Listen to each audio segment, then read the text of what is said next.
नमस्कार दोस्तों, my self मोहित तोमर और आप देख रहे हैं DRR कोचिंग क्लासेस। तो दोस्तों, आज कुछ नया सीखेंगे अपने बेस्ट टीचरों के साथ। तो let's go on the topic is very clear for everything's. हाँ दोस्तों, एक कमाल चीज़ है कि आपको जो वीडियो देखते हो उसको लाइक, कमेंट और सब्सक्राइब करना ना भूलें। चाहे कैसा भी आपको जैसी वीडियो लगे, good, bad, better and the lock of everything's, तो लाइक कमेंट करना ना भूलें। दोस्तों नमस्कार।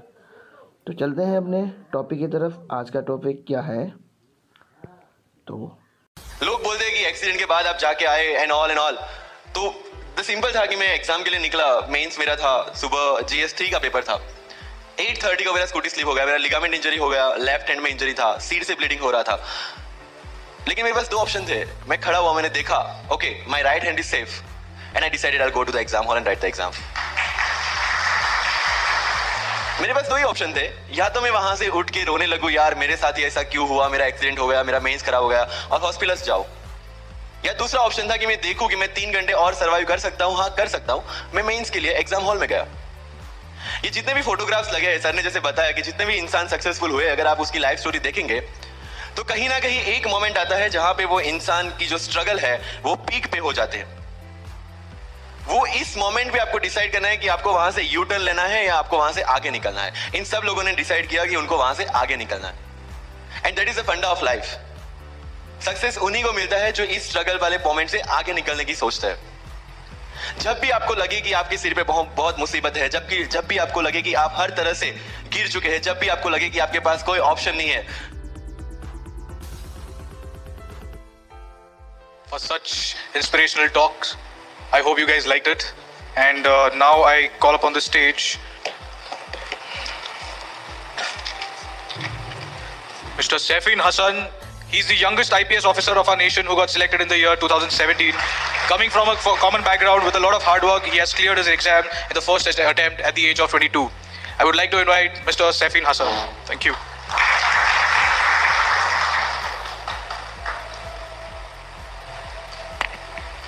चेक।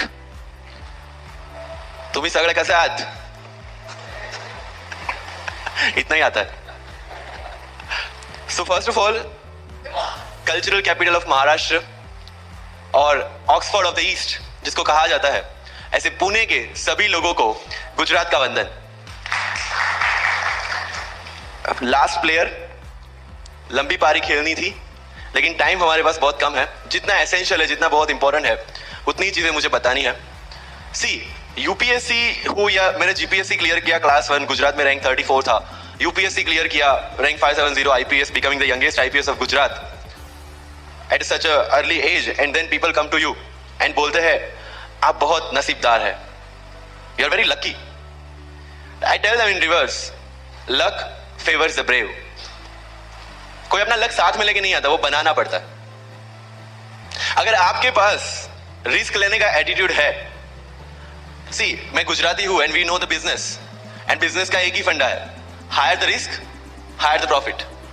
सो अगर 8:30 को आपका एक्सीडेंट होता है और 9 o'clock आप मेंस की एग्जाम देने जा सकते हैं, इंटरव्यू से पहले 1 महीने तक आप हॉस्पिटलाइज्ड है और उससे 1 वीक पहले आप दिल्ली जाके उसकी प्रिपरेशन कर सकते हैं, तो luck has to come with you. उसको आना पड़ेगा और आपको आईपीएस बनाना पड़ेगा। लोग बोलते हैं कि एक्सीडेंट के बाद आप जाके आए एंड ऑल तो द सिंपल था कि मैं एग्जाम के लिए निकला। मेंस मेरा था, सुबह GS3 का पेपर था। 8:30 को मेरा स्कूटी स्लिप हो गया, मेरा लिगामेंट इंजरी हो गया, लेफ्ट हैंड में इंजरी था, सीट से ब्लीडिंग हो रहा था। लेकिन मेरे पास दो ऑप्शन थे। मैं खड़ा हुआ, मैंने देखा, okay my right hand is safe and I decided I will go to the exam hall and write the exam. मेरे पास दो ही ऑप्शन थे। या तो मैं वहां से उठ के रोने लगूं, यार मेरे साथ ही ऐसा क्यों हुआ, मेरा एक्सीडेंट हो गया, मेरा मेंस खराब हो गया और हॉस्पिटल जाओ। या दूसरा ऑप्शन था कि मैं देखूं कि मैं 3 घंटे और सर्वाइव कर सकता हूं। हाँ, कर सकता हूं। मैं मेंस के लिए एग्जाम हॉल में गया। ये जितने भी फोटोग्राफ्स लगे हैं, सर ने जैसे बताया कि जितने भी इंसान सक्सेसफुल हुए, अगर आप उसकी लाइफ स्टोरी देखेंगे तो कहीं ना कहीं एक मोमेंट आता है जहां पे वो इंसान की जो स्ट्रगल है वो पीक पे हो जाते हैं। वो इस मोमेंट पे आपको डिसाइड करना है कि आपको वहां से यू टर्न लेना है या आपको वहां से आगे निकलना है। इन सब लोगों ने डिसाइड किया कि उनको वहां से आगे निकलना है। एंड दैट इज द फंडा ऑफ लाइफ। सक्सेस उन्हीं को मिलता है जो इस स्ट्रगल वाले मोमेंट से आगे निकलने की सोचता है। जब भी आपको लगे कि आपके सिर पे बहुत बहुत मुसीबत है, जब भी आपको लगे कि आप हर तरह से गिर चुके हैं, जब भी आपको लगे कि आपके पास कोई ऑप्शन नहीं है, तब एक चीज आप अपने दिमाग में लाइएगा कि यही मोमेंट है जहां से आपकी तकदीर बदलने वाली है। क्योंकि डायमंड जो होता है वो जितना ज्यादा घिसता है उतनी ज्यादा उसकी वैल्यू होती है। सोना जो होता है वो जितना ज्यादा दबता है उतनी उसकी वैल्यू होती है। अगर आप जिंदगी में दब रहे हैं, अगर आप जिंदगी में घिस रहे हैं, अगर आपको लग रहा है कि आप हर तरह से मुसीबतों में गिरे हुए हैं, तभी आपकी जो वैल्यू है वो बढ़ने वाली है। और यही मेरा एटीट्यूड रहा है। लोग बोलते हैं कि तुम्हारी फाइनेंशियल कंडीशन ठीक नहीं थी, पापा इलेक्ट्रिशियन थे, मम्मी हाउसवाइफ थी, डायमंड के कारखाने में काम करती थी, उसके बाद उन्होंने मैरिज में रोटियां बनाने का काम किया और उस तरह से मैं पढ़ा। लेकिन जब मुझे पूछा जाता है कि ऐसी कौन सी चीज है आपकी लाइफ में जो आप बदलना चाहते हो, एंड आई सेड नथिंग। क्योंकि वो चीजें नहीं होती मेरी लाइफ में तो शायद आज आपके सामने में नहीं होता। तो अगर लाइफ में प्रॉब्लम्स है, अगर लाइफ में स्ट्रगल है, जैसे सर ने बताया struggle is a part of life, and I strongly believe in that. क्योंकि अगर हम दिल्ली में थे, मेरे दोस्त के साथ में निकला बाहर घूमने, तो बोलता है यार ऐसी लाइफ चाहिए, कोई मगजमारी नहीं, आराम से बैठते हैं पूरे दिन एसी वाले कमरे में, बहुत सारे पैसे हैं और कोई टेंशन नहीं, ऐसी लाइफ चाहिए मुझे। मेरे पास ऑप्शन है। बोलते क्या? बोला देख सामने एटीएम का रूम दिख रहा है, एसी वाला कमरा है, बहुत सारे पैसे, कोई मगजमारी नहीं, जॉब ले ले। क्यों आईएएस आईपीएस में दिमाग खराब कर रहा है? अगर स्ट्रगल नहीं चाहिए तो you have to compromise with that life. जब भारत वर्ष का सपना चंद्रगुप्त ने देखा, चाणक्य ने देखा, और उस भारत वर्ष को बनाने के लिए जब ये संघर्ष जारी था, और तब नंद के राजा धनानंद की डॉटर दूरदराज से चंद्रगुप्त को प्यार हो जाता है, और जब चाणक्य उनको बोलते हैं कि नहीं तुम्हें उससे दूर रहना है, तब चंद्रगुप्त बोलता है आचार्य कभी कभी सोचता हूं कि जिंदगी में या ये भारत के सम्राट बनने के लिए इतना त्याग, इतना बलिदान ना देना होता तो। और तब चाणक्य रिप्लाई करते हैं तो हर कोई भारत का सम्राट होता। This is the fundamental rule of life. अगर आईएएस बनने के लिए, आईपीएस बनने के लिए सैक्रिफाइस करना नहीं पड़ेगा, अगर उसके लिए आपको त्याग नहीं करना पड़ेगा, तो आज पूरे इंडिया में हर घर में आपको आईएएस आईपीएस मिल जाएंगे। So when you are entering into this game of UPSC और MPSC, make sure that you have to sacrifice anything which will take you to your goal. लेकिन प्रॉब्लम ये है कि हमें टेंशन होती है यार, दोस्त की एंगेजमेंट है, उसकी बर्थडे पार्टी है, उसकी शादी है, अटेंड नहीं करूंगा तो बोलेगा मैं तेरी शादी में नहीं आऊंगा, एंड ऑल। लेकिन बिलीव मी, जब आप आईएएस बन जाओगे, वो सामने से याद दिलाएगा भाई इनविटेशन कार्ड नहीं भेजा तूने। समझ रहे हो? तो जो कुछ भी इसके लिए सेक्रीफाइस कर रहे हो, वो जब आप उस पोस्ट पे पहुंचोगे, सब कुछ वर्थ है, सब कुछ। मेरा इंटरव्यू था यूपीएससी का, मुझे एग्जैक्ट डेट याद है, 23 मार्च को मेरा इंटरव्यू था। 20 फरवरी को मुझे हॉस्पिटल में एडमिट किया गया क्योंकि मुझे इन्फेक्शन हो गया था बॉडी में, एंड बहुत हाई फीवर था, तो आईवी के अलावा कोई ऑप्शन नहीं था। 1 मार्च को ठीक होके मैंने सोचा चलो दिल्ली निकलते हैं। 2 मार्च को मैं दिल्ली पहुंचा। 3 मार्च को वापस से टॉन्सिलाइटिस का अटैक होने की वजह से फ्लाइट लेके वापस से पालनपुर अहमदाबाद, अगेन हॉस्पिटलाइजेशन। 15 मार्च को I got relieved from the hospital. 16 मार्च को मैं दिल्ली पहुंचा, और 23 मार्च को I give my UPSC interview. तो 1 महीने का हॉस्पिटलाइजेशन। उसके बाद जब दिमाग में ये था कि मेरे साथ जो लोग इंटरव्यू दे रहे हैं वो 1 महीने से प्रिपरेशन कर रहे हैं, एंड 1 महीने से मैं हॉस्पिटल में था, again I thought this is the moment to prove yourself. I went to the interview, और पूरे इंडिया में 2nd highest marks in interview. This is not to say कि मैंने कितना अचीवमेंट लिया, this is just to say UPSC is all about this. मैंने कोई preparation नहीं की थी यूपीएससी के लिए, इंटरव्यू के लिए, but again I scored good marks in interview, because UPSC सिर्फ आपका नॉलेज चेक नहीं करता। Make it very clear in your mind, जैसे सर ने बोला it's a game of wisdom. आपको पहले ऑफिसर बनना पड़ेगा यहां से। यूपीएससी का काम तो सिर्फ थप्पा लगाना है कि हाँ ये ऑफिसर बन गया। जितने भी आईएएस आईपीएस ऑफिसर्स को आप मिलोगे, you will realise this thing कि ऑफिसर वाली क्वालिटीज इसमें पहले से है। आप जब प्रिपरेशन स्टार्ट करते हैं तभी से समझ लीजिए कि आपकी आईएएस और आईपीएस की ट्रेनिंग भी स्टार्ट हो गई। बिकॉज जो क्वालिटीज आपको चाहिए as an officer, as an IAS, as an IPS, क्या क्वालिटीज चाहिए? फर्स्ट ऑफ ऑल कॉन्फिडेंस, कि जब आप उस सीट पे बैठते हैं, आपके सामने कोई भी क्वेश्चन आएगा, you will be able to handle the issue. ये कॉन्फिडेंस लेके आपको उस सीट पे बैठना है। यही कॉन्फिडेंस चाहिए when you start the preparation. Decision making, अगर हर एक टॉपिक पे आप हर एक कोई को पूछने जाते हैं भाई इसमें कौन सी बुक पढूं, इसमें क्या पढूं, इसमें क्या करूं, then you are not suitable for this exam. लोग बोलते हैं कि 1 साल में प्रिपरेशन, जैसे मैंने जून 2016 में मैं दिल्ली गया, और जून 2017 में मैं अपियर हुआ, and I clear UPSC and GPSC. People से कि सर 1 साल की मेहनत में आपने एग्जाम क्लियर कर दिया। यस, टेबल और चेयर पे बैठ के करने वाली मेहनत 1 साल की थी, लेकिन उसके पीछे की मेंटल प्रिपरेशन कितनी पुरानी थी। जब मैं प्राइमरी स्कूल में था तब सोचा था कि आईएएस बनना है, और तब से मेरी जो जर्नी है, तब से मेरा जो टेम्परामेंट है, तब से मेरा जो एटीट्यूड है वो इसी डायरेक्शन में था। जब कॉलेज में था तब मैंने एनजीओ स्टार्ट किया, 3 एनजीओ से मैं जुड़ा था। जब लोग सोशल मीडिया, व्हाट्सएप और फेसबुक पे बिजी थे, मैं वहां स्लम में जाके बच्चों को पढ़ा रहा था। क्यों? क्योंकि मुझे पता था कि फ्यूचर में यही काम करना है, तो क्यों ना अभी से उसकी ट्रेनिंग ले लो। So I have invested my each and every moment for this goal, because जो पर्सनालिटी टेस्ट लास्ट में यूपीएससी लेता है, इंटरव्यू नहीं है वो, we consider it as interrogation. Interview को इंट्रोगेशन लेके चलते हैं, वहां पे पूछताछ होगी नहीं। अगर यूपीएससी के इंटरव्यू में 10 में से 9 क्वेश्चन के आंसर भी आप सॉरी सर और sorry ma'am, I don't know कह के देते हैं, उसका कोई इंपैक्ट नहीं पड़ता। इंपैक्ट पड़ता है वो 9 क्वेश्चन न आने का प्रेशर आप कैसे हैंडल करते हैं। आपके पसीने छूट जाते हैं या आप वही टेम्परामेंट के साथ इंटरव्यू कंटिन्यू करते हैं। मार्क्स उस चीज के, मार्क्स है आपकी सोच के। एक ऑफिसर के तौर पे जब आपको आईएएस या आईपीएस की सीट पे बिठाया जाएगा, how will you treat the citizens of this nation? What will be your attitude to each and every person who is going to come and meet you? These things are being tested during UPSC interview. और इस सारी journey में अगर सबसे important कोई चीज है तो that is your learning attitude. और not for UPSC, for life even. Because when I am speaking in front of you in Hindi and English, to be very clear, I belong to rural background of Gujarat. और मेरा study जो हुआ है वो पूरा Gujarati medium में हुआ है, गवर्नमेंट स्कूल में। 12th तक का स्टडी मेरा गवर्नमेंट स्कूल में हुआ है, गुजराती बोर्ड में, गुजराती मीडियम में। And yet, I can give my UPSC interview in English in Delhi and score such marks. Where did it come from? कहाँ से आता है ये? मुझे अभी भी याद है मेरा college national institute of technology Surat था, जहाँ पे मेरे साथ जो पढ़ने वाले बच्चे थे वो सारे सीबीएसई आईसीएसई वाले थे, और मैं एज ए एलियन वहाँ पे पहुंचा था, क्योंकि तब मुझे पता चला कि मैकडी जैसा भी कुछ है और उसमें बर्गर जैसा भी कुछ मिलता है। That was my first exposure to any metro city.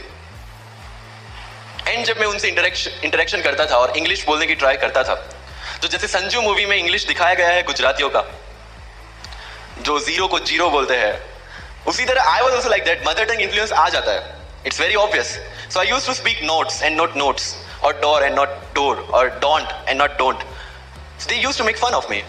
सफिन, it's not don't, it's don't. Okay fine, I had 2 options, either I stop speaking English with them or improve on that and go ahead. I decided the second option. When I started my preparation of civil services, जो English medium में करनी थी, वाजीराम में मैंने coaching किया, जहां पे पूरा इंग्लिश मीडियम में था, सारे सब्जेक्ट्स मेरे लिए नए थे। I started from the scratch. I started from the English medium NCERT of standard 5 and 6, Gujarati dictionary, Gujarati to English dictionary, and then I started my preparation. कभी कभी ऐसा होता था कि द हिंदू का पूरा एडिटोरियल पढ़ लिया और उसके बाद I was like कि मैंने क्या पढ़ा। ये होगा, सबके साथ होगा। बट उस जगह अगर आप टिक गए, उस जगह अगर आपने पेशेंस रखा, उस जगह आपने अगर सर्वाइव कर दिया, तो इस एग्जाम में भी सर्वाइव कर जाओगे। क्योंकि यूपीएससी की जो रेस है उसमें कभी भी खरगोश नहीं जीतेगा, इसमें जीतने वाला ऑलवेज कछुआ ही होगा, जो स्लो बट स्टेडी रहेगा।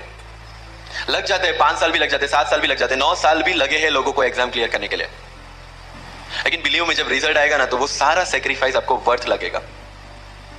आप पढ़िए लोगों के इंटरव्यूज। मैंने क्या किया कॉलेज के 4 साल में, I went through each and every interview of UPSC toppers on YouTube. Ira Singhal से लेकर टीना डाबी मैम तक सबकी इंटरव्यूज मैंने देखे। For what? Just to know कि उन्होंने ऐसी कौन सी गलतियां की थी जिससे इनको इतना टाइम लग गया, और मुझे कौन सी गलतियां रिपीट नहीं करनी है।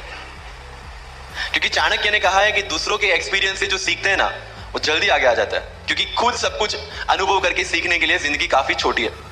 I did the same. 4 साल में हर एक टॉपर का इंटरव्यू देख लिया, चीजें समझ ली कि ऐसी कौन सी चीजें जो इन सब ने की है, और ऐसी कौन सी चीजें हैं जो गलतियां हैं जो इन्होंने की और जो मुझे रिपीट नहीं करनी है। सो जब युद्ध के मैदान में हम उतरते हैं, इस चक्रव्यूह में उतरते हैं, तो अभिमन्यु की तरह नहीं, अर्जुन की प्रिपरेशन के साथ उतरना है कि हमें पता होना चाहिए कि इससे बाहर कैसे निकले। I did the same. College के 4 साल इंटरव्यूज देखे, ब्लॉग्स पढ़े, समझा कि इसमें कॉमन मिनिमम क्या है। वो जो कहानी अगर आपने सुनी हो कि शार्पनिंग द एक्स, रोज अगर आप पेड़ काटने के लिए जाते हैं तो you have to sharpen your axe, otherwise day by day आपकी जो एफिशिएंसी है वो कम होती जाएगी। 4 years in my college I sharpen my ex, जिससे 1 साल में मुझे कहीं पे रुकना ना पड़े। This was the strategy. आज मेरे पास काफी मैसेज आते हैं, sir please give me your strategy. I am sure आप में से काफी लोगों ने किसी टॉपर्स को पूछा होगा, please share your strategy. Why?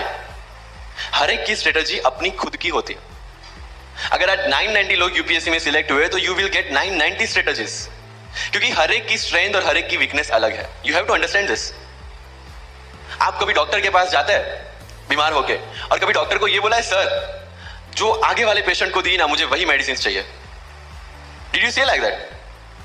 No, क्योंकि उसकी बीमारी अलग है, मेरी बीमारी अलग है। सेम चीज विद यूपीएससी, आपकी स्ट्रेंथ और आपकी वीकनेसेस अलग है, किसी टॉपर की स्ट्रेंथ और किसी टॉपर की वीकनेसेस अलग है। Why should I walk on the same path, जबकि मुझे पता है कि वो मेरे लिए बना ही नहीं। I have to create my own path. मेरा यूपीएससी का जो बुक लिस्ट है, अगर आप देखेंगे ना, तो यू विल फाइंड कि ये completely out of the box book list है। मैंने कभी लक्ष्मीकांत नहीं पढ़ी। आई नो यूपीएससी फ्रेटर्निटी के लिए ये बहुत बड़ा स्टेटमेंट है। I never read Shankar IAS, I never read Yojana, I never read Kurukshetra. I didn't do writing practice for mains. मैंने मेंस में GS2, GS3, GS4 का एक पेपर, एक ऐसे और ऑप्शनल का एक पेपर लिखा है। That's all about my writing practice. Because I knew what are my strengths and what are my weaknesses. Mains में 3 चीजें होती है, handwriting, speed and content. When I was so sure about my handwriting and my speed, why should I waste my time on writing the papers? Instead of that, I focused on improving my content. Getting my point? So if you are the aspirant की जिसको लगता है कि 3 घंटे में मेरे से paper finish नहीं होता, then go for writing practice. Then write as much as you can because you need that. But किसी टॉपर ने 50 पेपर लिखे हैं, 3 टेस्ट सीरीज ज्वाइन किया, इसलिए मुझे भी करना पड़ेगा। No, that's not the rule in UPSC. किसी ने ये टेस्ट सीरीज ज्वाइन की, मैं वहां चला गया, किसी ने वो टेस्ट सीरीज की, मैं वहां चला गया। No, you have to create your own path and this was the biggest part of my UPSC preparation. सुनो सबकी, करो मन की। This is applicability of your mind, क्योंकि आपकी स्ट्रेंथ, आपकी वीकनेस आपसे ज्यादा अच्छा कोई नहीं जानता। आपके पेरेंट्स भी नहीं, आपका सबसे क्लोज टीचर भी नहीं। आपको 3 बार चीजें पढ़ के समझ में आती है, किसी को 5 बार पढ़ के समझ में आती है, किसी को 1 बार समझ में आ जाती है। But I want follow the same path जो आगे लोगों ने फॉलो किया। वो मेरे लिए बना ही नहीं। I have create my own path. Getting my point? Yes or no? So, जो मजदूरी है वो सड़क पे एक इंसान 12 घंटे गड्ढा खोद के भी करता है, और एक टॉप कंपनी का CEO भी 12 घंटे दिमाग चला के मेहनत करता है। लेकिन how he is different from that person on the road? Because he uses his mind. In UPSC we are supposed to do the same. मुझे पता चला कि भाई लक्ष्मीकांत मेरी मेंस की रिक्वायरमेंट फुलफिल नहीं करता। प्रीलिम्स जैसे सर ने बताया was not into consideration. I know कि उसमें सिर्फ एक ब्रिज क्रॉस करना है, एक हर्डल क्रॉस करना है। अगर मैं प्रीलिम्स में 180 भी लेके आया, 190, इवन 200 भी लेके आया, तो मेंस में तो मैं सबके बराबर ही खड़ा हूं। Why to waste your time and energy on something which is just qualifying? Instead of that, put your focus and energy to something, mains and interview, कि जिसकी वजह से आपको सर्विस मिलना है। Good marks in mains ensure that you are the list. Good marks in interview ensure that you get the service of your preference. Prelims is about quality, mains is about quantity. Prelims में always मेरा target एक ही था, जो भी test में देता था, जो भी मैं सॉल्व करता था, I just need to cross 120, that's all. जितना सेफली मैं 120 क्रॉस कर लेता था, I put the paper aside, क्योंकि आज तक यूपीएससी का कट ऑफ कभी 120 से ऊपर गया नहीं और जाने वाला नहीं है। That was very clear in my mind. So minimum risk लेके मैक्सिमम आउटपुट लेना, वो प्रीलिम्स का काम था। एंड उसके लिए आपको सिर्फ प्रैक्टिस ही चाहिए। As sir said, there is no separate preparation for prelims. What I did, January तक mains oriented preparation, February से I started test series, Vajiram में January से test series start हो जाती है। I started test series, I started revising the things and then prelims आ गया, दे दिया खत्म। Even I am telling you, 27th of April को मेरा result आया, civil service 2017 का। I got 570 rank, I was sure that I'll get IPS, but again that IAS वाली चीज, तो फॉर्म फिलअप किया हुआ था, I'm like, okay चलो दे देते आई। So 15-20 दिन तो सेलिब्रेशन में निकल गए, रिजल्ट आया, IPS बन गए, अच्छा है, चलो सही। बाकी बचे थे मेरे पास 1 वीक 1.5 वीक, जिसमें से मेरे पास पढ़ना, तो पढ़ूं क्या? आई टुक विजन 365, जिसमें से मैंने पढ़ना स्टार्ट किया, वो भी not with full heart, you know, क्योंकि एक बार जो आपका सेलिब्रेशन चल रहा है, एक सेंस ऑफ सिक्योरिटी आ जाती है। मैंने जैसे तैसे किया, लेकिन विजन में से इस बार कुछ पूछा नहीं, किसी में से कुछ नहीं पूछा 2018 में तो, but still I clear the prelims based on the last year preparation. मेरे साथ जिन्होंने 2018 की प्रिपरेशन की थी, जो 12 साल से 18 के लिए जो लड़ रहे थे, they couldn't clear the exam. Why? Because prelims is just a mind game, you have to understand that. सबसे अच्छी बात प्रीलिम्स में ये है कि आंसर आपकी आंखों के सामने है, जो मेंस और इंटरव्यू में नहीं है। So it's the most safest game. You just need to understand the trick which UPSC follows, where it can misguide you. तो अगर आपने यूपीएससी के पिछले 15-20 साल के पेपर आपने देख लिए हैं, तो आपको समझ में आ जाएगा कि यहां पे गड्ढा है। अगर यूपीएससी ने इस टाइप का स्टेटमेंट रखा है, तो you have to be careful about this. But होता यह है कि हम विजन वाजीराम की टेस्ट सीरीज करके जाते हैं, हमारा माइंडसेट उस हिसाब से बन गया है, and then we try to attempt UPSC. So मेरा स्ट्रिक्टली एक ही चीज आपको कहना है कि अगर आपका प्रीलिम्स जून में है, तो मिड ऑफ मई तक सारी टेस्ट सीरीज खत्म कीजिए। लास्ट 15 डेज में सिर्फ यूपीएससी के प्रीवियस ईयर के पेपर्स कीजिए, तो आपका जो माइंडसेट है वो यूपीएससी एंगल से सेट हो जाएगा। फिर you will not target the prelims exam from Vision और Vajiram point of view, you will do it from UPSC point of view. This is mind game. See, this can not be taught in any class और this can not be written in any book. This you have to understand by yourself. Wisdom जो sir ने बोला, अगर 5 लाख लोग prelims में बैठते हैं और 15,000 क्वालिफाई करते हैं, what is different with those 15,000? There are certain keys जो आपको पकड़नी है प्रीलिम्स के लिए। Test series is a practice test. हम क्या करते हैं, टेस्ट सीरीज दे दिया, मार्क्स देख लिए, खत्म। No, that is not for your evaluation, that is part of your learning process. What I used to do sir, कि वाजीराम का जब टेस्ट खत्म होता था, मैं घर पे आके खुद उसकी की बनाता था। How does it help you? It helps me to understand the entire topic again, 1 to 100 question, 100 topics, again you are revising. की में क्या होता है, जो 4 ऑप्शन दिए उसके इर्द गिर्द ही पूरा सॉल्यूशन देता है। जब आप गूगल पे पढ़ते हैं, you understand the whole topic again. तो अगर सेम टॉपिक में से कोई और क्वेश्चन भी आ जाता है, you already revise the things. This is how you will practise for prelims. अगर कहीं पे भी टाइम इन्वेस्ट कर रहे हो, you have to get optimum output out of that. लोग करंट अफेयर्स के नोट्स बनाते हैं न्यूज़पेपर पढ़ के। I never made any notes. Why? जब कोचिंग क्लासेस इतना पैसा देके उनके लोगों को बिठा के न्यूज़पेपर में से, पीआईबी में से, पीआरएस में इतना अच्छा मंथली मैगजीन प्रिपेयर करते हैं, what's the need for me to write down the same thing again in my notes? उससे बेटर है कि मैं वो मंथली मैगजीन बार बार रिवाइज कर लूं। वाजीराम में एक सिस्टम है, 500 लोगों का क्लास होता है। अगर आपको फ्रंट रो में बैठना है तो you have to go 1 hour early. So मैं 1 घंटे पहले जाता था, लेकिन 1 घंटे पहले जाके लोग वहां क्या करते थे, they started discussing the things जिनके बारे में उनको खुद को पता नहीं होता। What I used to do, putting on my headphone, taking the monthly magazine and going through the sections one by one. 1 साल मंथली मैगजीन को 1 घंटे वहां बैठ के ही रिवाइज किया है, no extra time for that. और इसी हिसाब से प्रीलिम्स के पहले मेरे मंथली मैगजीन 5 बार रिवाइज हो चुके थे। That give you the confidence to go for the prelims exam. Revision, हर बार क्या होता है प्रीलिम्स में जाते हैं, एक क्वेश्चन देखा, 2 ऑप्शन पता है, 2 ऑप्शन नहीं पता है, होता है यूपीएससी में, इट्स वेरी कॉमन। 2 ऑप्शन पता है, that means you have read that topic. 2 options नहीं पता, that means you lack clarity on that topic. ये डिलेमा वाले क्वेश्चंस जितने कम, आइदर आपको आता है और नहीं आता है, दैट्स ऑल। जितने ज्यादा क्वेश्चंस में डिलेमा, उतना आपका रिवीजन ज्यादा चाहिए, उतनी आपकी क्लैरिटी कम है। This is simple test for checking out कि आपकी प्रिपरेशन कहां तक पहुंची है। जब भी टेस्ट लेके बैठो, टॉपिक है, अगर पढ़ा हुआ है तो यू मस्ट नो एवरीथिंग, अगर नहीं पढ़ा है that's not the issue. See, you just need to score 60% or 70% in prelims. Same thing, 50% in mains. So there is no one who can clear the 100% syllabus of UPSC. आज तक UPSC, GPSC दोनों first attempt में clear करने के बाद भी, if I am asked something from medieval India, I don't know anything. पढ़ा ही नहीं, मैंने स्किप कर दिया। मुझे पता है कि अगर 2 क्वेश्चन पूछते हैं प्रीलिम्स में, why to invest such a time on that instead of मैं पॉलिटी और इकोनॉमी का रिवीजन ना करूं जिसमें से श्योर क्वेश्चन आने हैं, या फिर मैं इकोनॉमी और एनवायरमेंट ना पढ़ूं जिसमें से 15-20 क्वेश्चन श्योरली आना है। Why to waste some time on something which is very uncertain in exam? And believe me, जब मैंने मेडिवल छोड़ा, मैं सर के पास गया था, he might not remember, लेकिन मुझे याद है, मैं बोला सर मेडिवल पढ़ूं? बोलते क्वेश्चन पूछते तो नहीं है मेडिवल में, लेकिन मैं ये नहीं कहूंगा कि तुम मेडिवल मत पढ़ो, क्वेश्चन आ गए तो। एंड आई अंडरस्टूड सर, समझदार को इशारा काफी है। I left the portion and 2017 के प्रीलिम्स में एक भी क्वेश्चन मेडिवल से नहीं है। अब इसको आप लक बोलोगे, बट ये लक तब बना जब मैंने कोई डिसीजन लिया। समझ रहे हो, राइट? तो सी यूपीएससी, मैंने पहले भी अपने इंटरव्यूज में कहा और आज फिर से कर रहा हूं, it's just a mind game, it's just a mind game. चीजों को समझना है। मेंस में अगर मैंने आंसर राइटिंग नहीं किया तो I should not gate demotivated, because मुझे पता है कि मुझे उसकी जरूरत नहीं है। आपकी जरूरत है, आपको पता होनी चाहिए कि आपको किस चीज में। I was very sure in my mind कि अगर मुझे फर्स्ट अटेम्प्ट में क्लियर करना है तो मुझे कोचिंग चाहिए। That was very clear in my mind. जब मैंने सोचा कि कोचिंग करना है, वाजीराम में करना है, क्योंकि I research a lot about coaching institutions, तब मैं डिसीजन पे पहुंचा कि वाजीराम में करना है। पता चला कि वहां की फीस 1.5 लाख है, रहने का खर्चा 3-3.5 लाख तो आराम से हो जाएगा। अरे घर में टोटल सेविंग 10,000 से ज्यादा नहीं थी उस time, but I saw the dream, करना है, यहीं से करना है। एंड फिर गांव से एक बिजनेसमैन ने बोला कि ठीक है, you go to Delhi, you pursue your dream, I will finance your expenditures. But ये तब हो पाया जब I saw the dream without considering the situations.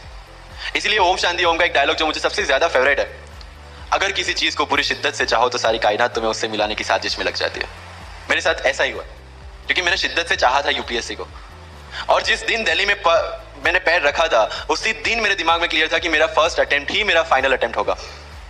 इस मेंटालिटी के साथ, सी होप्स वी कैन डू, हम ड्रीम्स देख सकते हैं, रिजल्ट क्या आना है वो अपने हाथ में नहीं है। तो जब प्रिपरेशन कर रहे हो और अगर दिमाग में आता है होगा कि नहीं होगा, होगा कि नहीं होगा, टेल मी वन थिंग, वो आपके हाथ में है क्या? Is it in our hand? Result क्या होगा? No. What is in our hand? Working, giving your 100% for this exam and with proper strategy, that is in my hand. I will do it. और अगर इतनी शिद्दत से मेहनत की है 100% देके और फिर भी एग्जाम नहीं होता, believe me, you won't be dissatisfied, you won't be demotivated, you will feel I gave my 100%, आगे उसकी मर्जी।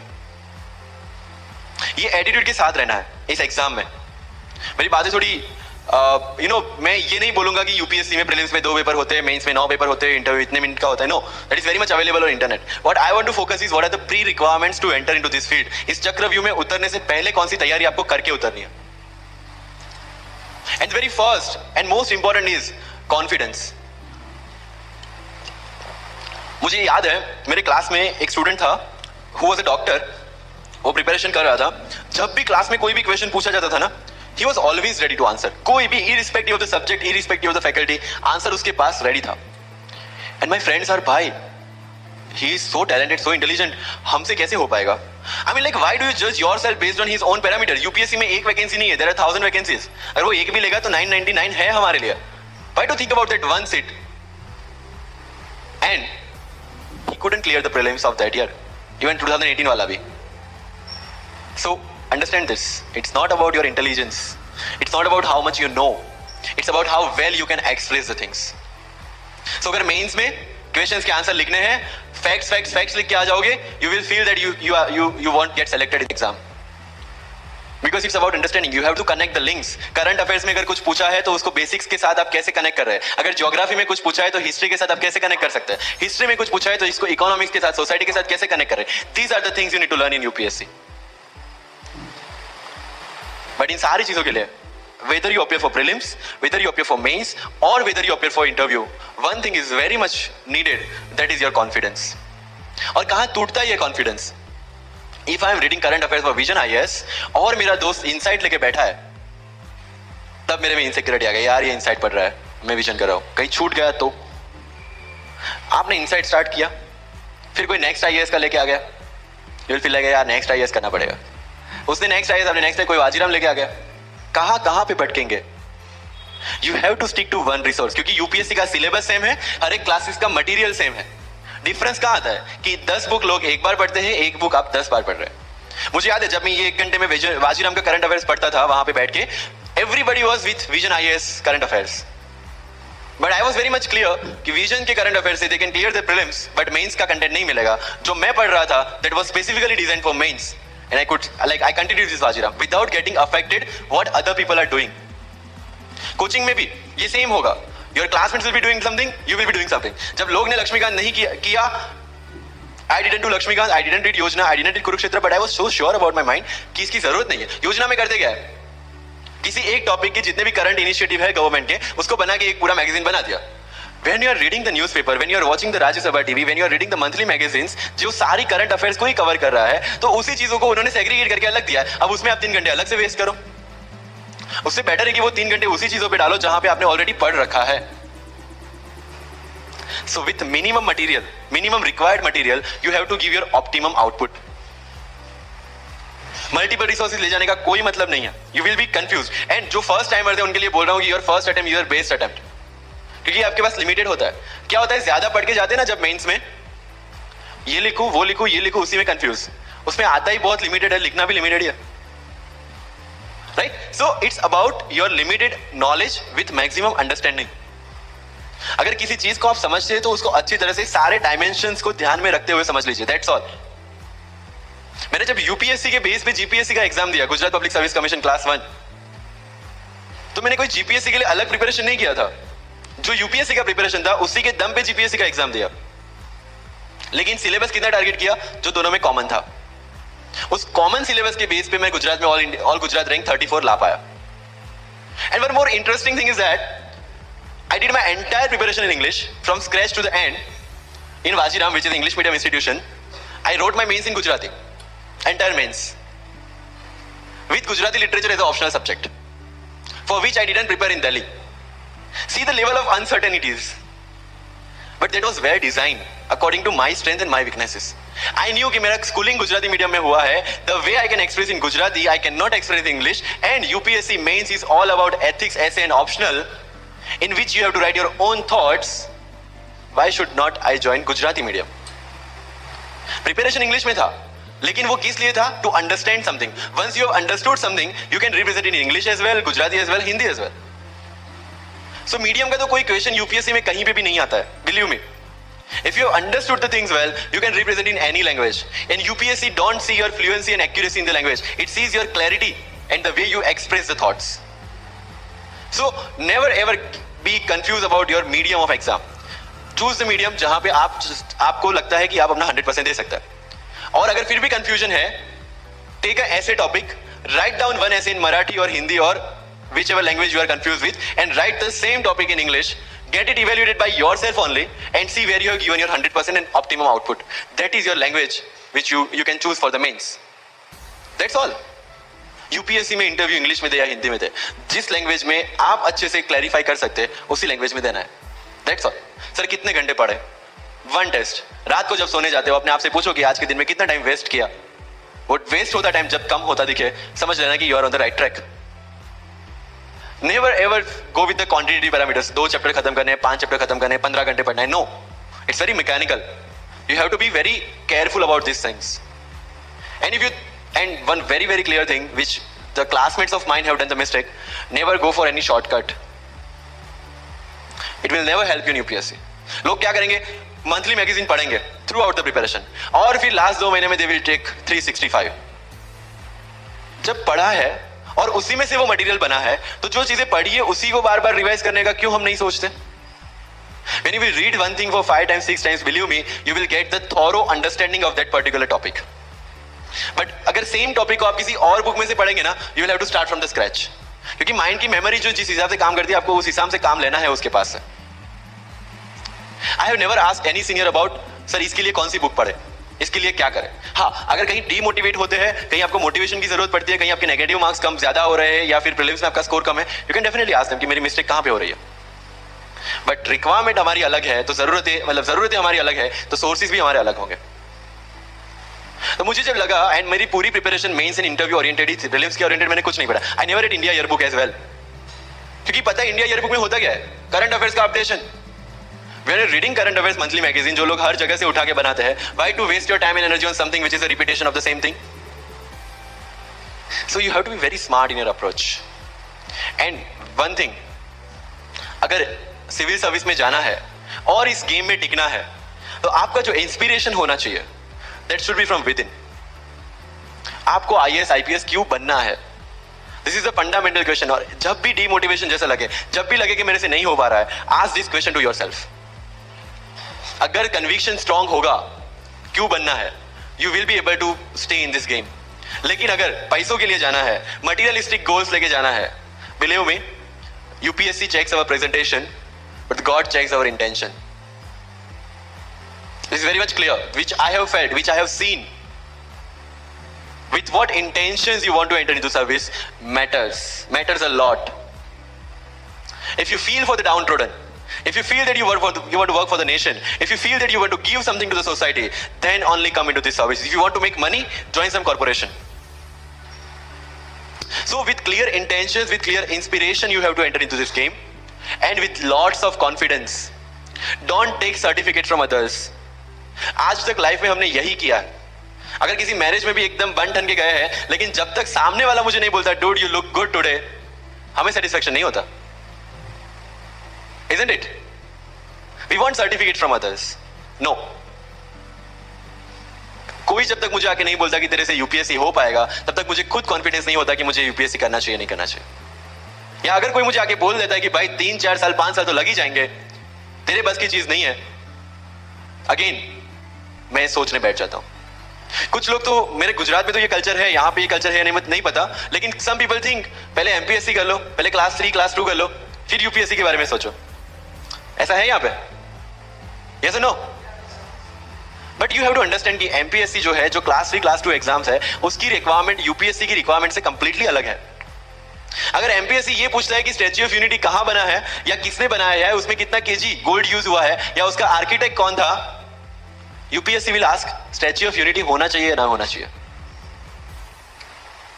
These people will ask you Panipat का फर्स्ट बैटल कहां पे हुआ था, सेकंड कहां पे हुआ था, थर्ड कहां पे हुआ था, कौन जीता था, कौन हारा था, कहां से आए थे. यूपीएससी will ask you सारे बैटल्स पानीपत में क्यों हुए थे. So UPSC is never about where, when and what. It's about how and why. So जो भी चीजें आप पढ़ रहे हैं, जितनी भी चीजें आपके आसपास आ रही है, ask the question why and ask the question how. Without getting biased. One thing is very much needed for this service is your critical attitude toward everything without getting influence from anyone and anything. You are not supposed to get influenced by any ideology. You are not supposed to get influenced by any one person. One thing is your guiding torch throughout this exam and throughout your life should be the Constitution of India and the philosophy of the Constitution of India. No party philosophy required. So अगर कोई चीज हो रही है, I have only one thing to do: check the merits, check the demerits, propose the solution.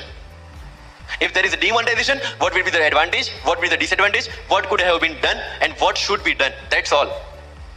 Being an IAS or IPS, you have to do the same. But again, मैंने जो बोला कि बन के जो करना है उसकी ट्रेनिंग आपकी अभी से स्टार्ट हो गई है. किसी व्यक्ति विशेष के इन्फ्लुएंस में आके या किसी विचारधारा के इन्फ्लुएंस में आगे अगर आपने ये एग्जाम की प्रिपरेशन स्टार्ट की, believe me, you are not going to score good in this exam.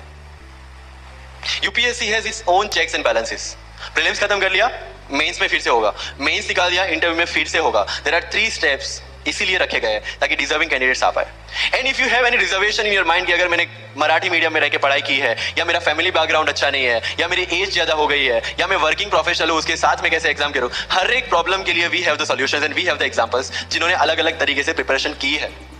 All India rank 2 Anu Kumari madam 1.5 साल 2 साल के लिए अपने 2.5 साल के बच्चे को अपने से दूर रख के प्रिपरेशन किए at the age of 31 and she could become the IAS. या you can take the example of Ummul Kher कि जिसको 8वीं क्लास में घर से निकाल दिया ये बोल के कि हमारे घर में बच्चियां 8वीं से ज्यादा नहीं पढ़ती, और उसी झोपड़पट्टी में रह के उसने पढ़ाई की, बच्चों को ट्यूशन दिया, 3 दिन 4 साल पुरानी रोटियां खाई, और उसके बाद भी जवाहरलाल नेहरू यूनिवर्सिटी में से PhD करके फर्स्ट अटेम्प्ट में UPSC में ऑल इंडिया रैंक 400 समथिंग लेके आज शी इज डूइंग IRTS की training. And with the genetical disorder की उसके जो बोन डेंसिटी वो काफी कम है, तो आज तक 16 से 17 तो उनके ऑपरेशंस हो चुके हैं. Do we have any kind of limitations like this? कोई जेनेटिक डिसऑर्डर या घर से निकाल दिया गया हो या खुद मजदूरी करके पढ़ना है? No. Then what are the problems? All problems are here. अगर मैंने ये सोचा होता कि अब एक्सीडेंट हो गया, मेरे से नहीं लिखा जाता, तो नहीं लिख पाता मैं. मुझे किसी ने पूछ लिया कि सफीन हसन के अचीवमेंट्स इतने हैं, इतना सब कुछ अबे मतलब पा लिया है, what is a failure in my life? And I said there is no failure in my life, there are certain experiences in my life. If you want to make it success or failure, it's in your mind. अगर किसी चीज आपके साथ कुछ हुआ, उसमें से सीख के आगे बढ़ने का एटीट्यूड आपके पास होगा, UPSC is all yours. So वही चीज जो कहावत है, deserve before you desire. If you want to be in civil service, you have to deserve for that. If you want कि आपके घर में फॉर्च्यूनर हो, तो पहले फॉर्च्यूनर रखने की जगह होनी चाहिए. In simple words, right? So if you want to be in civil services, you have to develop that mindset. मुझे मेरा अगर UPSC का इंटरव्यू आपको पढ़ना हो, it's available on my Facebook में, मेरा फेसबुक अकाउंट पे थोड़ा स्क्रॉल करके अगर जाओगे, इट्स सफीन हसन SAFIN उसमें अगर आप नीचे जाओगे, you will find the PDF जिसमें क्या क्वेश्चंस पूछे गए और उसके क्या आंसर मैंने दिए. Everything I have written down. I was asked about Islam, casteism in Islam, why it is still persistent in Islam, why there is a university called Aligarh Muslim University and another is Banaras Hindu University, what is the relevance of madrasa system, what is fatwa, everything from Islam. Not because they want to do something, some bias with me or something like that. They just want to check कि अगर इस इंसान को हम IAS या IPS की post पे बिठाते हैं, whether he will treat the person as a citizen of India or member of any one particular community. And that's why I could score 204 in UPSC interview, because I could satisfy them. And this is not because I could score, this is a requirement of this job. अगर आपको लगता है कि being Muslim आपके साथ कुछ distinguish behavior किया जाता है, मुझे ये क्वेश्चन पूछा गया. मेरा एक इंटरव्यू है जिंदगी विद रीचा में, जो अंसार भाई का काफी वायरल हुआ था. Same Richa Anirudh also took my interview. She asked me this कि when you belong to Gujarat and when you are an IPS officer, कहीं ना कहीं दिमाग में 2002 आता है, और उसके बाद आपको कहीं लगा कि being a Muslim आपके साथ कहीं पे कोई भेदभाव हुआ है या कोई डिस्क्रिमिनेशन हुआ है. And I simply said no, I never felt like that, because मेरे दिमाग में कहीं पे डिफरेंशिएशन या डिस्क्रिमिनेशन नहीं है. It's always here. If I treat people differently based on their religion or the caste, I will see how people behave with me from that angle only. But if I am treating everyone equally, if I have no bias in my mind, I will not see biases or this kind of discrimination anywhere. If you want to enter into this service, this is the first and foremost requirement, that you have the secular outlook, secular thinking, and thinking as per the Constitution of India. That's all. So जो मैं deserve before you desire की बात कर रहा हूँ, वो यहीं से शुरू होती है. एक IPS और IAS बनने के बाद आपको जो चीजें करनी है, वो आपको यहीं से इम्बाइब करना स्टार्ट करना पड़ेगा. You can not go to each and everyone and ask इसके लिए क्या करूँ, उसके लिए क्या करूँ. You have the internet, find your questions and find your answers by yourself. When you will become an IAS, tell me one thing, collector का charge मिला आपको, कोई क्वेश्चन आया, you will go to 10 people and ask इसमें क्या करना चाहिए? No, you have to take the decision and act on that. Being an IPS आपको कहीं पे मोब हैंडल करने जाना है, you cannot ask your subordinates or your constable, भाई इसमें क्या करूं? You have to take decision. That decision making starts from here. मैं लक्ष्मीकांत पढ़ूं, डीडी बासु पढ़ूं, सुभाष कश्यप पढ़ूं या किसी कोचिंग के नोट्स पढ़ूं, you have to decide by yourself according to your requirement. मैं द हिंदू पढ़ूं या इंडियन एक्सप्रेस पढ़ूं, मुझे जो चीजें ज्यादा समझ में आती है, I'll read that thing. News तो सेम ही है, राइट? मुझे जो चीजें समझ में आती है और यूपीएससी का जो रिक्वायरमेंट है, ये दोनों चीजें मुझे ध्यान में रखनी है. So with this 50 minutes of कथा, I will take 5 to 6 question from your side, but last but not the least जो मुझे बताना है, and not for UPSC GPSC, for the entire life, कि जितने भी कंप्लेंट्स आपकी लाइफ में है, मैं यहां से आता हूं, मेरे पेरेंट्स ये करते हैं, मैं वो करता हूं, मेरे पास मेरा इंग्लिश अच्छा नहीं है, मेरा मैथ्स अच्छा नहीं है, ये सारे हमने अपने आप को दिए हुए एक्सक्यूजेस है. You have to find the solution by yourself. अगर इंग्लिश नहीं आता है, I can start with the 5th standard book. और 5th standard book से भी शुरुआत करने में अगर मुझे अपना ईगो बीच में आ रहा है, then I cannot learn it at any stage of my life. Start with the 5th standard book. Start listening English. Start speaking English. अगर बोलने में शर्म आती है, अपने मोहल्ले के किसी 3-4 बच्चों को जो फर्स्ट सेकंड स्टैंडर्ड में, उनको उठाओ और उनके साथ बातें करो. उनको वैसे भी समझ में नहीं आ और अपने को वैसे भी पता है अपन क्या बोल रहे हैं. Getting my point? तो अगर वहां पे भी अगर ईगो बीच में आ रहा है, start doing like this. Start speaking. मैं 11-12 में था, मुझे पता था मेरा इंग्लिश कैसा है, फिर भी I used to speak English, क्योंकि मुझे पता है सामने वाले को तो वैसे भी समझ में नहीं आ रहा है. अगर किसी मूवी में इंग्लिश डायलॉग सुन लिया, पूरा दिन मेरे दिन मतलब जहां पे भी कोई भी बात करूंगा, मैं वहां पे वो डायलॉग घुसाऊंगा. This attitude should be there. अगर आज हिस्ट्री में से या एनसीईआरटी से 5 ऐसी चीजें आपने नहीं सीखी है, try to think upon that, try to ponder over that. ये मराठा साम्राज्य वाली जो नोट्स दी थी, try to make the summary out of it, कि कोई भी एडमिनिस्ट्रेशन को अगर टिकना है तो क्या क्या जरूरी है, किसी एम्पायर को अगर बनना है तो क्या क्या जरूरी है, कहां पे उन्होंने मिस्टेक की. They should have focused on the consolidation rather than expansion. They focused on the expansion rather than consolidation, and that is where they made the mistake. Till the time of Akbar, it was same, but later on, that consolidation comes into picture. UPSC में भी same है. Consolidate what you have read and then go for the expansion. अगर NCERT पढ़ी है तो उसको consolidate करोगे, इसमें से क्या निकला, then go for the Bipin Chandra advance books. Getting my point? So अगर आपको भी आपका यूपीएससी का एम्पायर मजबूत बनाना है, then go for the consolidation first and then go for the expansion. तो लाइफ में जो मैं कंप्लेनिंग एटीट्यूड की बात कर रहा था, वो कंप्लेनिंग एटीट्यूड आपको कहीं पे भी नहीं ले जाएगा. You have to put all your complaints aside, start preparation. क्योंकि आज तक दुनिया ये मानती थी कि एक भी शब्द बिना बोले हम अपनी बात एक्सप्रेस नहीं कर सकते. तब हमारे साथ थे चार्ली चैपलिन, जिन्होंने एक भी शब्द बिना बोले सारी दुनिया को एंटरटेन किया. आज भी दुनिया जब ये मानती है कि सिर्फ औरतें अच्छा खाना बना सकती है, हमारे सामने संजीव कपूर, जिन्होंने पूरी दुनिया को भारत का स्वाद चखाया. आज भी अगर दुनिया ये मानती है कि अकेले इंसान से कुछ नहीं हो सकता, हमारे सामने महात्मा गांधी जो अकेले चले थे और पूरा देश उनके पीछे चला था. आज भी दुनिया अगर ये मानती है कि धनवान बनने के लिए धनवानगढ़ में पैदा होना जरूरी है, हमारे सामने धीरूभाई अंबानी, जिन्होंने पूरी दुनिया को एक सपना दिखाया, कर लो दुनिया मुट्ठी में, और आज रिलायंस इंडस्ट्री वर्ल्ड की और इंडिया की सबसे बड़ी इंडस्ट्री है. आज भी दुनिया अगर ये मानती है कि हम कम एज ज्यादा एज में कुछ नहीं कर सकते, हमारे सामने अमिताभ बच्चन, जो आज भी एक साल में 3 ब्लॉकबस्टर मूवीज देते हैं. अगर आप ये मानते हैं कि सिविल सर्विस में आने के लिए आपका बैकग्राउंड होना जरूरी है, आपके सामने Shahrukh Khan without any background आज भी बॉलीवुड का बादशाह है. अगर आज तक दुनिया ये मानती थी कि हम सिर्फ धरती पे रहने के लिए बने हैं, हमारे सामने नील आर्मस्ट्रांग जो चंद्र पे जाके आए. आज तक हम ये जानते हैं कि हम क्या है, हम क्या बन सकते हैं, ये जानने का टाइम शुरू होता है अब. Thank you so much.